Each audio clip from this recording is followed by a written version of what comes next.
Famous Cryptic Studios Trivia Challenge for skateboards, backpacks, t-shirts.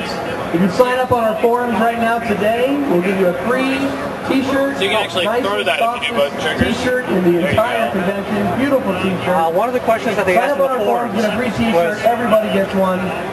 Also come back 40 minutes trivia. Would a regular strength person be able to pick up those barrels, or? The barrels most likely. Every time we set up a destructible interactive object, if it's throwable, it has a weight class. And depending on the powers you pick, it tells you what weight class objects you can pick up. I believe the barrels are set to something that everybody would be able to do. Stuff like the wagon that you saw earlier, yeah, not so much. You'd need some pretty good, super strength powers to be able to pick that up. Now, if that super strength power, does that apply to, like, later on, like, say, fixed flying? Can you fly and pick up something too? Is that? I don't know how he was flying and picked up objects yet. I think that's something that we. Who's that guy? Where? Behind? There's a. We have a guy with a lot of light powers. And normally I saw him as black. Oh, that's the guy with the cape, or used to be, I guess. that was a reactive darkness power called Shroud. Right. We took it off. A lot of it, because this is a production build, a lot of the effects are still being tweaked by artists. So one of them was a combat power that reduced your enemy's abilities in combat, but the effects is a little too strong right now. So a couple of the characters were pretty solid black, and so we removed that and replaced it with other powers. There's also, I don't know when you took footage of one of the stations over there, but we have a guy that's gone back and forth over the course of the convention between being predominantly darkness and predominantly ego blades. So if you don't have good shots of ego blades, we have the guy set up with that now. I took it up earlier. Okay, great.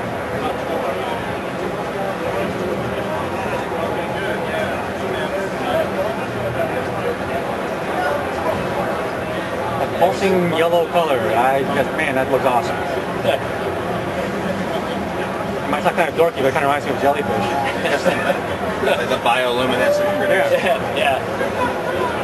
It could be a result of an item that he picked up earlier. So this is actually the eastern side of Snake Gulch, where Viper is more prevalent. You can actually find them repairing robots and switching them over to evil. Oh man, I should do some little extortion stuff on the board. So that guy actually ran over a fire in game. And man, I turned off the recording for that split second. No. I set myself on fire again. Yeah. Oh, there you go. Thank you. That looks sweet. Yeah, so, one of the things that we tried to make sure is that the environment makes sense to players. So if it looks dangerous in general, it's dangerous. Don't mess with it. I noticed that, have you battling somebody and automatically target a piece of dynamite off to the side? Yeah, the dynamite is it's part of there's these crazy prospectors that are running around and they're blowing up some of the canyons. So there's a couple missions involved with stopping that, cleaning up the dynamite. Oh, also, the gunslinger, I see like 2 health bars on him. So our villains and master villains, which are much tougher than henchmen, actually have two bars on them. And those guys wind up being really, really tough. And they have sticks. They have sticks on them so that we can do really heavy attacks, but telegraph them first. So the gunslinger, if you notice, every now and then he goes down into I'm going to draw my pistol stance. The little double. Yeah, and it gives you time to get out of the way or block, so that when he draws, we can make it a really strong attack. Right. So if you don't pay attention to what they're doing, you wind up in trouble really fast. All right, so sticks go down to what level? Everything in here? Yeah, we start minions and most minions don't have sticks, but that's not always true. Some of them do. But we start teaching them from after the very first few levels, as we kind of ease you into the game. We start introducing critters that actually have sticks that you want to block and avoid.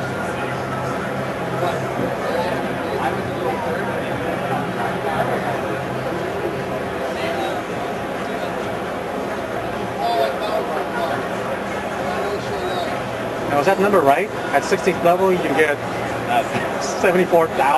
I mean, you can't even be 60th level in the game. We just have them ratcheted up way high for the demo.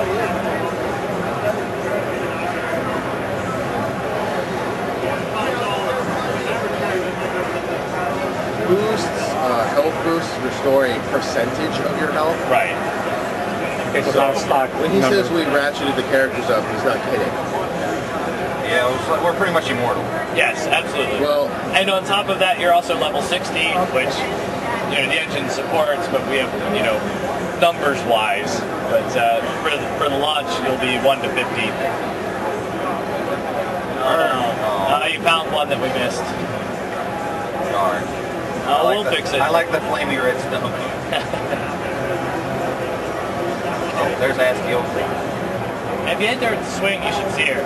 She actually kind of to your, straight ahead to your right a little bit. That big tilt-a-whirl in the back. She actually, when she comes out, she starts shooting up the townsfolk too, so they start running from her. So if you see a bunch of running cowboys, she's in that direction. So they will always be running away from her. Yep. And she's an example of something that is, she probably just, oh no, it looks like somebody else got her again. I don't see who got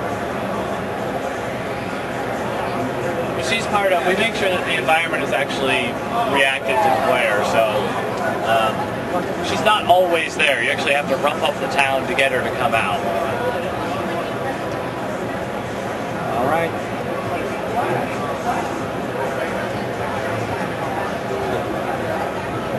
Let me see. I need to get some footage of the